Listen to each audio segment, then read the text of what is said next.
opportunity is data. Data moves so quickly. And actually, we can actually see it at the moment. And there's lots of conversations going on because of the economy and the way it is and the way the world is at the moment. Businesses have to think differently. And actually, what a lot of them are realizing now is that they haven't got the full view to make better decisions. And the only way that you can help, not the only way, sorry, but one of the key ways of helping you make better decisions is through data. If they can't get that visibility, they start asking questions why. We saw it actually at the start of COVID. Everyone went into lockdown, understandably so. And a lot of businesses suddenly went, we need to make some really quick decisions. And actually, the team's not down the corridor. We need to do it remotely.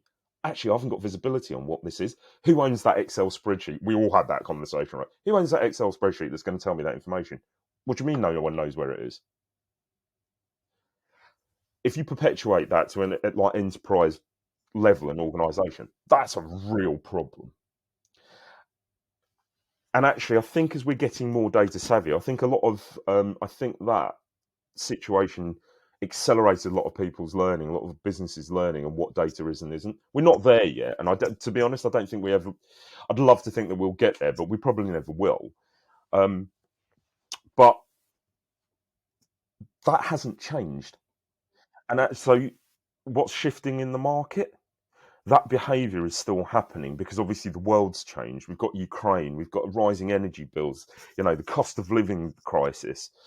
All of those things are really impacting all organisations, right? Suddenly your supply chain doesn't work.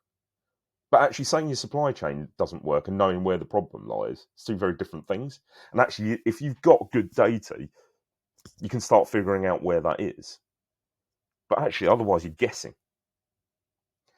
So, yeah, as long as there are challenges in the world, I think organisations are going to need data to help them make the best decision for their organisations.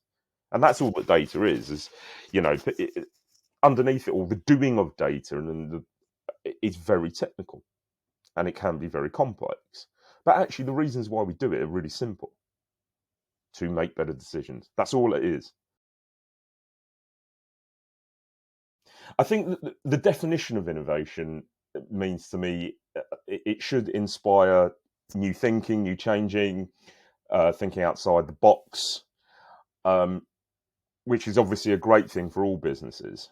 Whether it should be a separate department in an organisation, I question, because that to me, I think indicates that there might be something a little challenging in your organisation if innovation isn't just something that everyone does.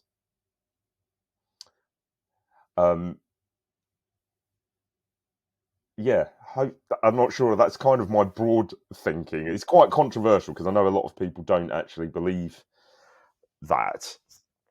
But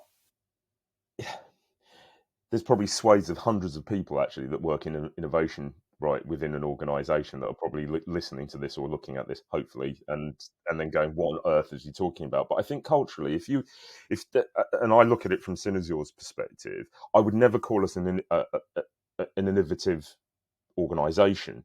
However, actually, the things that we talk about and do, it's just part of our culture. We're always actually talking about new ideas and different ways of thinking about things, and we've got an environment where we just naturally test and learn.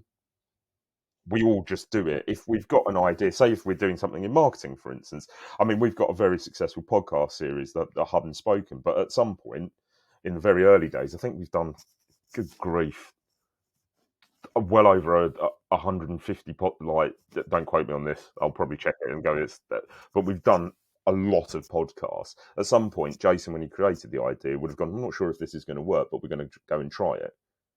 And what are we going to learn from this? And it's like, and then that's actually evolved. The topics have really evolved, but it's all just part of our thinking. So if anyone can fire in ideas to Jason and the ideas of the podcast, if we hear about something that's really interesting and that's topical within the industry at the moment, we'll go, actually, we know some people that talk about the subject quite a lot. Why don't you set up a podcast?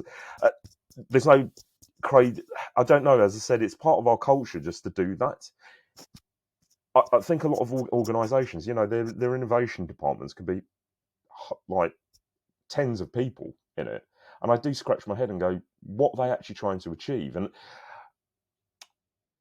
are they actually targeted with like? Are they targeted? Are they?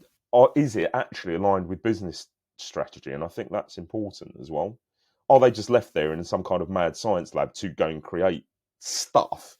But actually, is it actually useful to the organisation? I don't know. But I just sometimes question like how useful it is, and actually whether in turn it's not just the innovation departments, but actually the organisations um, that they're a part of. Do they actually know what they do? Are they asking the right questions?